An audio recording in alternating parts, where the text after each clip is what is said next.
Hello everyone. तो चलिए अब अपने चैप्टर को आगे बढ़ाते हैं, that is metal non metal जो हम पढ़ रहे थे, अब इसको और आगे ले चलते हैं। हमने मेटल के यूजेज जो थे वो 5 मेटल के यूजेज हमने आपको बता दिए थे।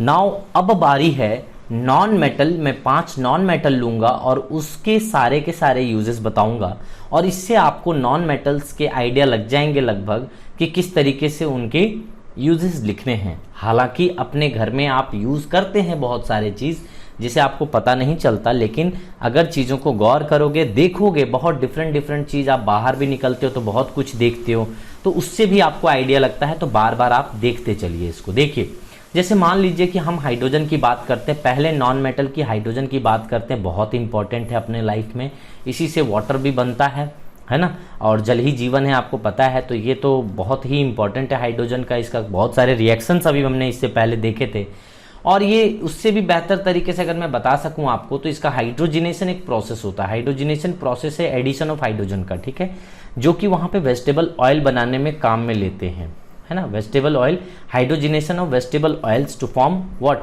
Solid fats like vanaspati ghee, है ना।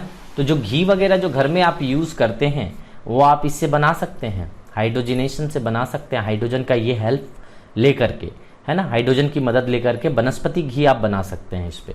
इसी तरीके से रिफाइनिंग ऑफ पेट्रोलियम में हम यूज करते हैं इसको, है ना, रिफाइनिंग ऑफ पेट्रोलियम प्रोडक्ट्स।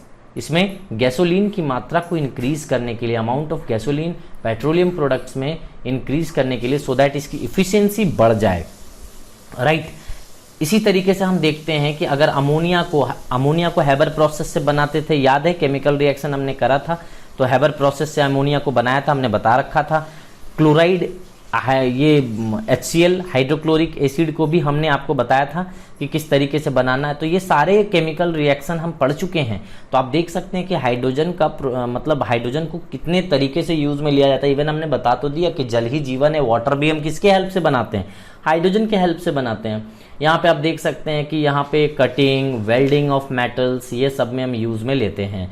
और इसी तरीके से गुड फ्यूल्स, ये हाइड्रोजन की अगर एक्चुअल में बात करें ना, अगर इससे आप एक्चुअल में एनर्जी प्रोड्यूस करना चाहें तो एनर्जी प्रोड्यूस कर सकते हैं, और एनर्जी प्रोड्यूस करेंगे तो बहुत ही बेहतर एनर्जी इसको आएगा। और इसमें सबसे बेहतर चीज़ ये है कि कभी भी पॉल्यूशन नहीं करेगा। अगर आप इसको बर्न कराओगे तो, हाइड्रोजन गैस को बर्न कराओगे तो कोई पॉल्यूशन नहीं होगा। हालांकि एनर्जी बहुत प्रोड्यूस होती है ना।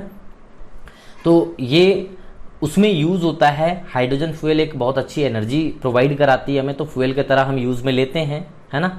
और उसमें कोई भी जैसे रेसिड्यू आता है ना, मान लीजिए कि आपने कुछ अगर पेट्रोल वगैरह जलाए तो आपने देखा कि CO2 वगैरह या कार्बन डाइऑक्साइड या जो भी है ब्लैक कलर का धुआं वगैरह पूरे एटमॉस्फेयर में फैला देता है, जबकि ऐसा कुछ हाइड्रोजन नहीं करता है। ये बिल्कुल ही पॉल्यूशन नहीं करता है और आपका काम भी सही सलामत से करता रहता है। ये लाइटर गैस हैं, अक्सर आप देखे होंगे कोई फेस्टिवल वगैरह में लोग बलून को उड़ा देते हैं ऊपर में, उसमें उस गैस को भर के। जनरली हाइड्रोजन और हीलियम गैसेस को ही यूज में लिया जाता है, क्योंकि ये दोनों हल्के गैसेस होते हैं। हल्के गैसेस को अगर बलून में भर दीजिए और छोड़ दीजिए तो वो ऊपर की ओर उड़ने लगता है। तो इससे पता चल जाता है, मतलब कोई भी इंडिकेशन देने के लिए या फेस्टिवल में एंजॉय करने के लिए हम इस तरीके की चीजें करते हैं। चलिए हम बात करते हैं ऑक्सीजन की, कि ऑक्सीजन का यूज कहाँ कहाँ है ना। तो सबसे पहली बात, भैया अगर ऑक्सीजन नहीं रहा तो हम क्या जिंदा रह पाएंगे। ऑक्सीजन, आप अपने नाक को बंद कर लीजिए 2-3 मिनट के लिए तो आपको समझ में आ जाएगा कि आप कितना देर जिंदा रह सकते हो, राइट। तो ये अपने लाइफ को जीने के लिए हमें ऑक्सीजन की जरूरत बहुत ही ज्यादा होती है बच्चों, ठीक है। तो this is very very important. अपने लाइफ में ये ऑक्सीजन का होना बहुत जरूरी है। आपने देखा होगा अक्सर कि सिलेंडर ऑफ O2 की बात करें, बहुत जगह हॉस्पिटल्स वगैरह में, या फिर लोग माउंटेनिंग करते हैं जो ऊपर हाई पीक में जो जाते हैं ऊपर, जैसे जैसे ऊपर जाते हैं तो ऑक्सीजन की मात्रा क्या हो जाती है, अमाउंट ऑफ ऑक्सीजन क्या हो जाती है, कम हो जाती है। तो आपको ये सिलेंडर वो कैरी करते हैं वो, ठीक है, ऑक्सीजन की ही सिलेंडर कैरी करते हैं। वो अपने मुंह पे एक मास्क टाइप से लगा लेते हैं, और मास्क टाइप से लगाने के बाद आप देखेंगे वहां पे कि वो बड़े आसानी से वो सांस ले पाते हैं। तो ऑक्सीजन जनरली हॉस्पिटल में भी ये यूज की जाती है, जिनको सांस लेने में दिक्कत होती है, निमोनिया वगैरह जिनको हो जाता है, सांस लेने में प्रॉब्लम होती है। इवन कोरोना में भी हम कहते हैं, जब कोरोना हो गया है किसी को, उसमें क्या होता है कि ब्लॉकेज हो जाता है सांस लेने के लिए, तो वहाँ जब दिक्कत आती है तो वेंटिलेशन में ले जाया जाता है, तो उसमें ऑक्सीजन दिया जाता है उसको, है ना। तो ऑक्सीजन का बहुत ज़्यादा यूज़ है अपने लाइफ में। और जब भी हम किसी को आग लगाते हैं, जलाते हैं, तो ये O2 ही उसको है जो सपोर्ट करता है कंबसन करने में। बिना ऑक्सीजन के हेल्प से आप किसी को आग नहीं लगा सकते। अपने एटमॉस्फेयर में O2 की अमाउंट है अच्छा खासा, जिसके कारण आप आसानी से आग लगा पाते हैं। किसी को आग लगाते हैं तो ऑक्सीजन जरूरी होता है बेटा, तो ऑक्सीजन सपोर्ट करता है कंबसन को, तो ये एक फ्यूल की तरह भी यूज में लिया जाता है। नेक्स्ट बात करते हैं नाइट्रोजन की। नाइट्रोजन जो होता है, हम बात करें तो ये आपको पढ़ाया था कि nitrogen, phosphorus, arsenic, antimony, bismuth, ये पूरा फैमिली ही निकोजेन कहलाता है। और निकोजेन का मतलब ही हमने बताया था कि ये फर्टिलाइज़र में या फिर एक्सप्लोसिव मटेरियल को बनाने में, इंडस्ट्री में यूज़ में लेते हैं। इसके रॉ मटेरियल की तरह इसको सर्व करते हैं वहाँ पे इसके ग्रुप्स के लोग को, है ना। इवन तो हम सिर्फ नाइट्रोजन की बात कर रहे हैं, लेकिन इसके फैमिली के नाइट्रोजन, फास्फोरस, आर्सेनिक, ये सब की भी बात कर सकते हैं। ये रॉ मटेरियल की तरह यूज़ में आते हैं फर्टिलाइज़र बनाने में, और एक्सप्लोसिव मटेरियल लाइक बॉम्ब, है ना, बारूद, ये सब बनाने में इसमें काम में लिया जाता है।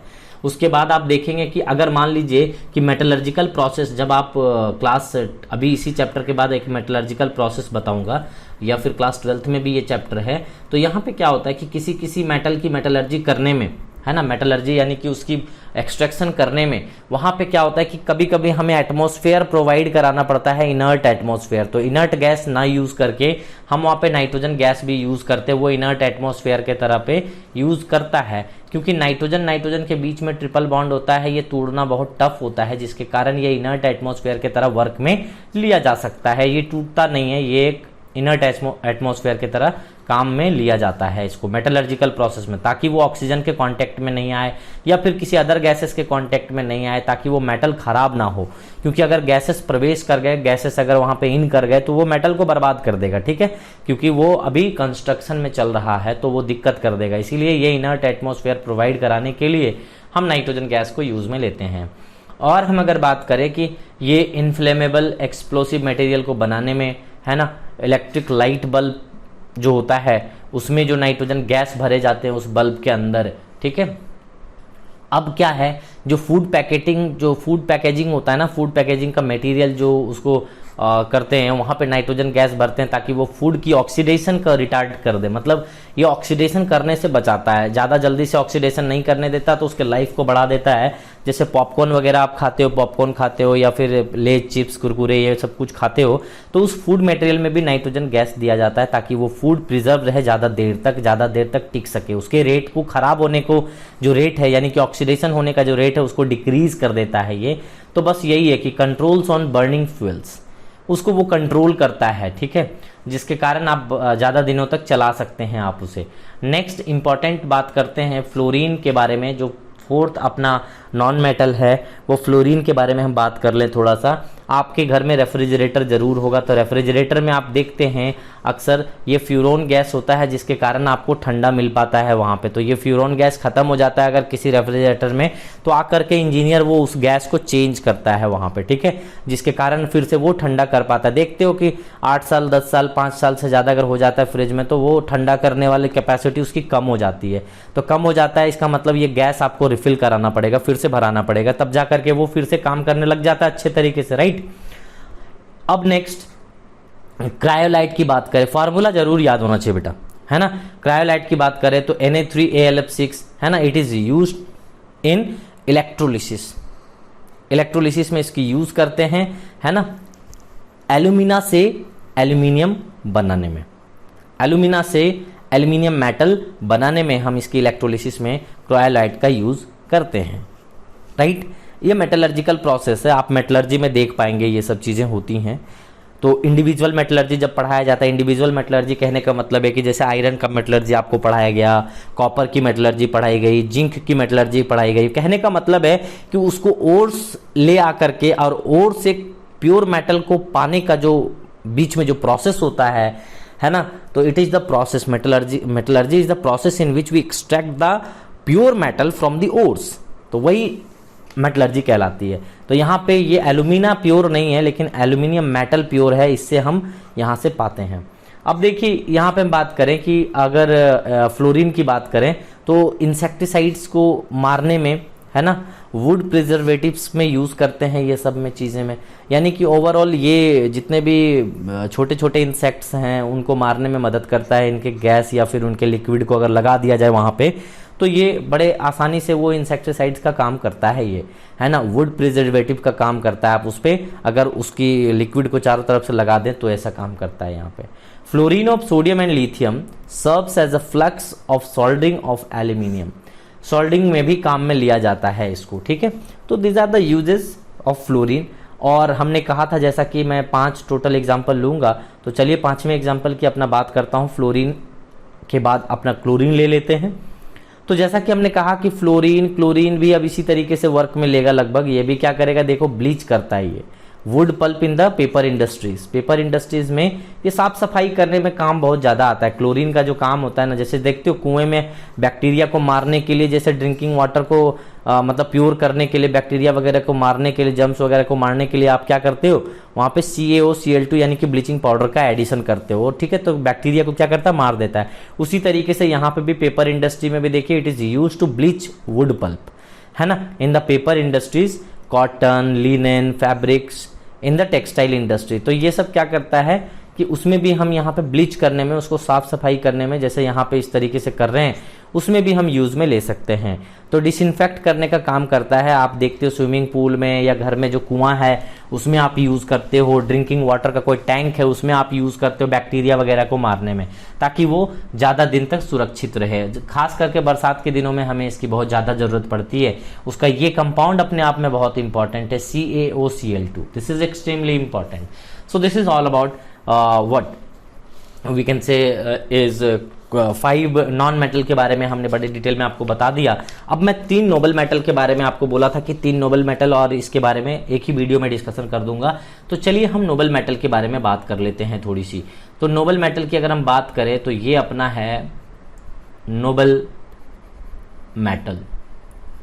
तो नोबल मेटल की बात करें तो नोबल का मतलब होता है बेटा नॉन रिएक्टिव। नोबल का मतलब क्या होता है, नॉन रिएक्टिव। तो सिंपली आप नोबल का मतलब समझ लीजिए पहले कि नॉन रिएक्टिव इसको कहते हैं। नॉन रिएक्टिव यानी कि ये लगभग रिएक्ट किसी से नहीं करता है, और रिएक्ट नहीं करता है तो सर क्या करना पड़ेगा। जैसे मान लीजिए कि सिल्वर को आपने देखा होगा, नंबर 1 ले लेते हैं सिल्वर, Ag, है ना, और इसको यूजेस अब लिखना स्टार्ट करते हैं। तो Ag के बारे में यानी कि सिल्वर के बारे में अगर हम बात करें तो बहुत सारे ऑर्नामेंट्स घर में आपने देखा होगा कि चांदी के बहुत सारे लोग ऑर्नामेंट्स पहनते हैं, यानी कि जो अलग अलग तरह के, मतलब कोई हो गए गले में पहनते हैं, हाथ में पहनते हैं, तो अलग अलग तरह का ऑर्नामेंट्स बनाते हैं लोग, है ना, जिसे हम हिंदी में क्या कह सकते हैं, मतलब अलग अलग वो सजने संवरने के लिए एल्यूमिनियम कहता हूँ, सिल्वर के लिए बहुत सारा चीज़ बनाते हैं, है ना, जैसे पायल हो गया, है ना, ये नाक का हो गया, कान का हो गया, कभी सोना का भी बनाते हैं लेकिन चांदी के भी बनवाते हैं बहुत लोग, ठीक है। तो ये चीज़ है। बहुत लोग यूटेंसिल भी यूज़ में लाते हैं, इसके यूटेंसिल भी बहुत लोग बनाते हैं। बहुत लोग अमीर लोग क्या करते हैं, ओकेजनली उसमें खाने के लिए वो लोग क्या करते हैं कि यूटेंसिल्स बनाते हैं। जैसे मान लीजिए कि छोटे छोटे जैसे टी पॉट हो गया, समझ रहे हो, चाय पीते हैं उसमें, है ना, ग्लासेस, मग्स, है ना। तो ये छोटे छोटे जो चीज़ है जो हम यूज़ में लेते हैं, वो सब चीज़ के यूटेंसिल्स बनाने में सिल्वर का काम लेते हैं। देखते हो किसी की शादी होती है तो सोचता है कि पहली बार दूल्हा आया है अगर ससुराल में तो चलो चांदी के चम्मच से उसको खिलाते हैं, तो यहाँ पे चम्मच भी बनवा देते हैं, उसके लिए स्पून भी बनवा देते हैं Ag सिल्वर का, है ना। तो ऐसे यूज़ किए जाते हैं। मेकिंग क्वाइंस भी बनाए जाते हैं इस पर। बहुत सारी कंपनियां जो हैं अपने एम्प्लॉय को वो क्वाइंस भी डिस्ट्रीब्यूट करती हैं, है ना, सोने का हो गया, चांदी का हो गया, ये सब क्वाइंस डिस्ट्रीब्यूट करती, जैसे जिसकी कंपनी की इनकम है उस तरीके से अपने एम्प्लॉय को वो देता है।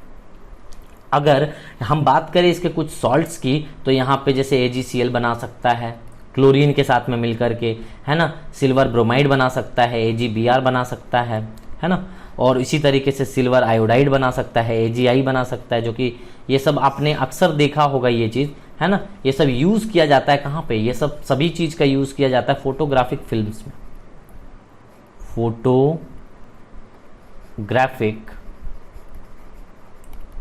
फिल्म्स में इसको यूज में लिया जाता है। सो फोटोग्राफिक फिल्म्स में इसको यूज में लिया जाता है।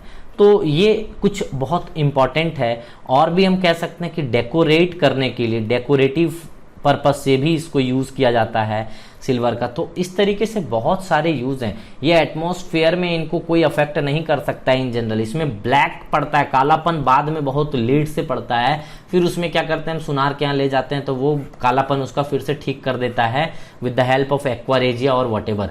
एक्वारेजिया क्या होता है कि HNO3 और वहाँ पे HCl का मिक्सचर होता है 1:3 में, तो वो अगर मिक्सचर को आप उससे यहाँ पे वॉश करेंगे तो ये ब्लैक कलर का स्पॉट सोने चांदी को जो धोया जाता है वो एक्वारेजिया से ही किया जाता है, ठीक है। तो वो धोने का काम इसी से किया जाता है। तो मतलब सिंपल एयर वाटर से ये इफेक्ट नहीं पड़ता बेटा, इसीलिए हम नोबल मेटल कहते हैं। यानी कि वाटर से, एयर से इनको कोई फर्क नहीं पड़ता है, उतना ज़्यादा इसमें इफेक्ट नहीं पड़ता है, इसीलिए हम इसको नोबल मेटल के नाम से जानते हैं। दूसरा नोबल मेटल की हम चलिए बात करते हैं। सो सेकंड नोबल मेटल आपने अक्सर सुना होगा, सोना के बारे में, चांदी के बारे में तो बात हो गई। अब हम आते हैं AU दैट इज गोल्ड के बारे में हम बात करते हैं बेटा। गोल्ड बहुत महंगा होता है एज कम्पेयर टू चांदी, है ना। तो इसको भी हम कह सकते हैं कि ऑर्नामेंट्स बनाने में इसका भी यूज लेते हैं, है ना। तो यहाँ पे एक तो सबसे बड़ी बात है, सबसे पहली बात कि ऑर्नामेंट्स तो लिखना ही लिखना है भैया, काहे कि इतने सारे ऑर्नामेंट्स इंडिया में खास करके इंडिया में बहुत लोग, बप्पी लहरी तो फेमस है सोना का ये पहनने में, और लॉकेट रिंग पहनने में, सब चीज़ सोना चांदी का भरा हुआ रहता है बप्पी लहरी का, आप देखेंगे तो, है ना। अब अगर मान लीजिए किसी देश, कोई देश अमीर है, कोई देश गरीब है ना, तो किसी भी देश का index of wealth of country ये जानने के लिए जिसके पास जितना ज़्यादा गोल्ड रिजर्व है उतनी ज़्यादा वो कंट्री अमीर है। तो ये भी चीज़ वहाँ पे, यानी कि हम कह सकते हैं कि index of wealth of country, wealth of country, ये बताने में कि कोई देश कितना अमीर है, उसके पास जितना ज़्यादा AU रिजर्व है, जितना ज़्यादा उसके पास सोना रिजर्व है वो उतना ज़्यादा अमीर है। उसी के अकॉर्डिंगली वो नोट को छाप सकता है ना। कि कुछ रेशियो होता है कि आपके पास कितना सोना है, उस सोना के अकॉर्डिंग आप इतने रेशियो में आप नोट, क्वाइन ये सब बना सकते हैं और डिस्ट्रीब्यूट कर सकते हैं। तो वो अमीरी इसी अकॉर्डिंग होता है। तो आप सोच सकते हैं कि इंडिया में कितना सोना होगा, ठीक है। और बहुत लोग घर में यूज़ करते हैं इसको, है ना, डिफरेंट घर में, और मतलब पागल रहते हैं सभी को इसके पीछे। हर एक औरत अपने पति को पगलाए हुए रहते हैं कि भैया पहले सोना का कुछ ले दो, चांदी का कुछ ले दो भैया, है ना। तो ऐसे करके तो अब आप देखते हैं कि इस तरीके से आप बहुत सारे कॉम्पिटिटिव एग्जाम होते हैं जहाँ पे मेडल्स आपको सोने का दिया जाता है। बहुत सारे ऐसे होते हैं जहाँ पे क्वाइंस आपको सोने की दी जाती हैं कंपनियाँ वगैरह में, ठीक है। तो ये कुछ हाई वैल्यू हैं इसके, बहुत ज़्यादा प्राइस होता है इनका, और ये दिया जाता है अच्छे अच्छे कॉम्पिटिटिव एग्जाम में, है ना, डिफरेंट जगह पर। कभी कभी एक्चुअल सोने का भी होता है, कभी कभी वो जस्ट उसको मतलब उसका लेयरिंग करके दे देते हैं, है ना। उसके बाद हम कहें कि covering of main frame of artificial satellites, यानी कि आप देखे होंगे कोई भी सैटेलाइट जो होता है उसको कवर करके गोल्डन कलर से रखा जाता है। आपने अगर कभी कभी फोटो आपने व्हाट्सएप सोशल मीडिया पे आपने देखा होगा कि कवरिंग द मेन फ्रेम, क्यों? क्योंकि भैया कोई उससे एयर वेयर से या कुछ भी से उसको अफेक्ट ना पड़े, जिसके कारण उसको सोने से उसको पूरा ढक के एक पतला सा लेयर, मतलब जैसे आप गाड़ी को कैसे कवर करके रखते हो, अपने गाड़ी को एक वाटरप्रूफ प्लास्टिक से कवर करके रखते हो, है कि नहीं, उसी तरीके से वो बहुत महंगा होता है, करोड़ों अरबों रुपये लगते हैं एक आर्टिफिशियल सैटेलाइट बनाने में, है ना। तो उसको ऐसे कैसे जाने दें, तो इसीलिए उसको सोने से उसको ढक करके रखा जाता है ताकि उसमें किसी भी तरह का इफेक्ट नहीं पड़े, कोई चीज़ उसमें जंग वंग ना लगे, कुछ काहे कि कुछ भी एक जरा सा भी मशीन खराब हो जाएगा तो सोचो कितना इफेक्ट पड़ेगा, बीच रास्ते में ही खराब हो सकता है, तो फिर वो अपना पर्पस पूरा नहीं कर पाएगा। तो वो उसको कवर करके रखा जाता है ताकि वो किसी से भी वाटर, एयर या फिर जो भी है जो भी गैसेस हैं SO2 वगैरह से किसी से भी अफेक्ट नहीं पड़े। तो सोना तो अफेक्ट नहीं पड़ता है। फिर अगर मान लो बहुत सालों साल जब पहनते हो तो एटमॉस्फेयर में थोड़ी सी गंदी हो जाती है, तब जा कर के आप जाते हो सुनार के पास उसको साफ सफाई करवाने के लिए, तो वो साफ कर देता है। इसको मेडिसिन जो बनाए जाते हैं ना बेटा, जैसे गोल्ड फॉइल भी यूज़ करते हैं, गोल्ड फॉइल भी यूज़ की जाता है। तो गोल्ड फॉइल का ही यूज़ किया जाता है यहाँ पे, देखो ना, जो कवरिंग किया जाता है आर्टिफिशियल सैटेलाइट को, ये गोल्ड फॉइल ही तो यूज़ किया जाता है ना। आयुर्वेदिक मेडिसिन बनाने में इसको यूज़ में ली जाती है। आयुर्वेदिक मेडिसिन्स ये सब बनाने में हम यूज़ में लेते हैं। So this is very very important. आपको मैंने समझाया, ये चीज़ आपको ज़रूर दिमाग में रहना चाहिए, ये अपने आप में बहुत इम्पॉर्टेंट होता है। तो ये चीज़ आपको समझ में आ जाना चाहिए कि कैसे आखिर गोल्ड को मतलब यूज़ होता है, ये यूजेस आप दिमाग में रख सकते हैं। नेक्स्ट अगर हम बात करें, आइए, तो नंबर 3 की हमने कहा था कि 3 टोटल बताऊंगा। नेक्स्ट प्लैटिनम की हम बात कर लेते हैं। बहुत महंगा, इसी तरीके से सोने से भी महंगा कौन होता है? प्लैटिनम